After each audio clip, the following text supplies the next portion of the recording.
And fourth mode could be advanced rich portal with web resources, LMS kind of thing, which can be put on the internet. So there are four modes of delivery. Sorry.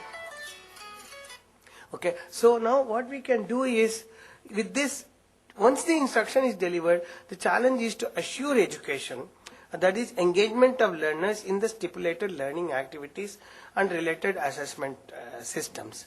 Why can't we articulate? This is what I have been struggling in IGNOU, that we will put for every course, this is the video lecture, this is the self-learning material, these are the sequences of activities to be performed, what are the resource requirement. This mapping of the content to processes is very essential to create a system. The third thing is, in the study centers, IGNOU is not correspondence course, that should be removed in this. We give study material, we try to give support through contact classes. Of course, it's up to the student to come and take it. We do have some monitoring, but it's not strong enough. So we can engage the learners through varieties of activities, both online activities as well as study center related, because practicals in BSc chemistry are conducted in designated study centers in colleges. So there are many such things, and we have tried to perfect. Why not now come with a system which makes the best of both worlds? Open learning built through collaborations of experts through universities.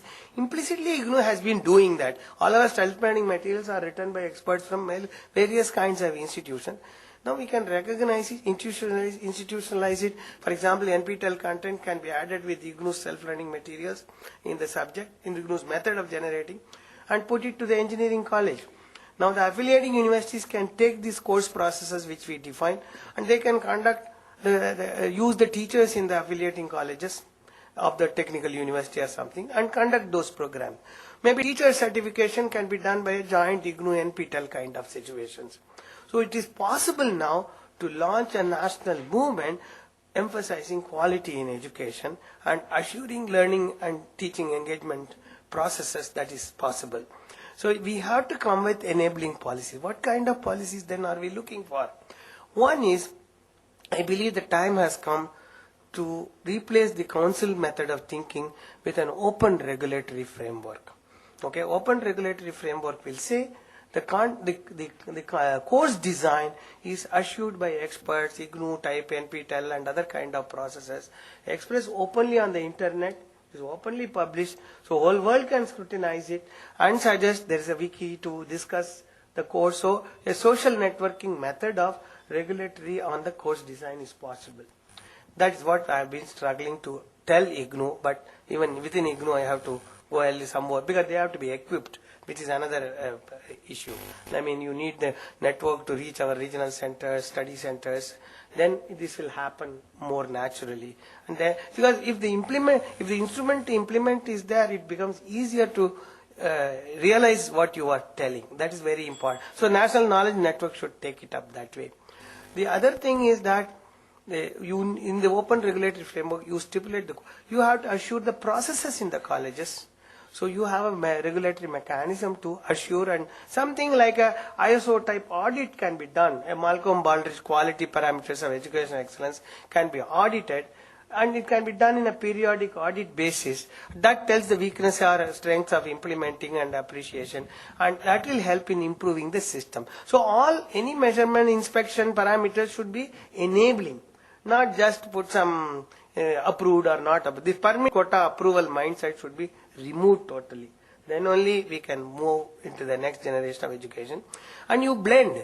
For example, teachers can be supported through open learning, and the teachers can be conducting the classes with direct online support of web mentors and other kinds of things. This two-tier support system will enable a lot of inexperienced teachers now to become experienced teachers. It takes 10 years of apprenticeship to become a good teacher, telling my experience. And we don't give that incubation chance for becoming training and teachers. And it's a moonshine to say that we will have online education teaching things without teachers. It is teachers who drive the imagination, processes, management, etc. We need technology-oriented teachers now. So we have to put enormous effort in these teachers.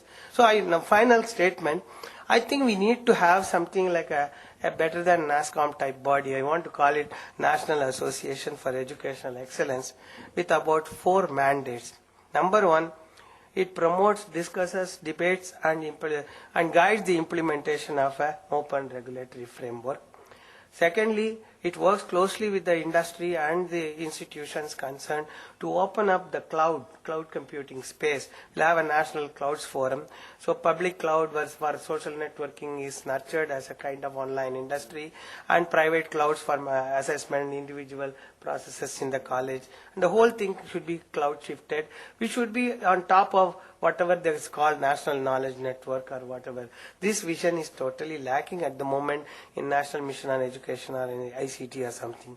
Thirdly, we need a services regulatory authority to tariff these things, so that just like mobile charter per student, per use basis, per course basis, some kind of basis, you fix the tariff so that there is a level playing ground for industry to compete in this space and make this offering, and also institutions to accept and subscribe to these spaces.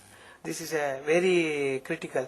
At least if these three are in place, and then of course a kind of education grid which enables this inter-university collaboration. That is, let us liberate good teachers from the universities also. Let teachers from multiple institutions come together, teach course spaces and learning spaces, and manage those spaces, and recognize, give students the liberty to choose courses from multiple institutions, so that it becomes learner-centric. If you would put this four mandate to be nurtured by a National Association of Excellence, I think we can go a far way, and we can re-educate the government and re-profile the government's roles in this game. That is absolutely essential. Thank you.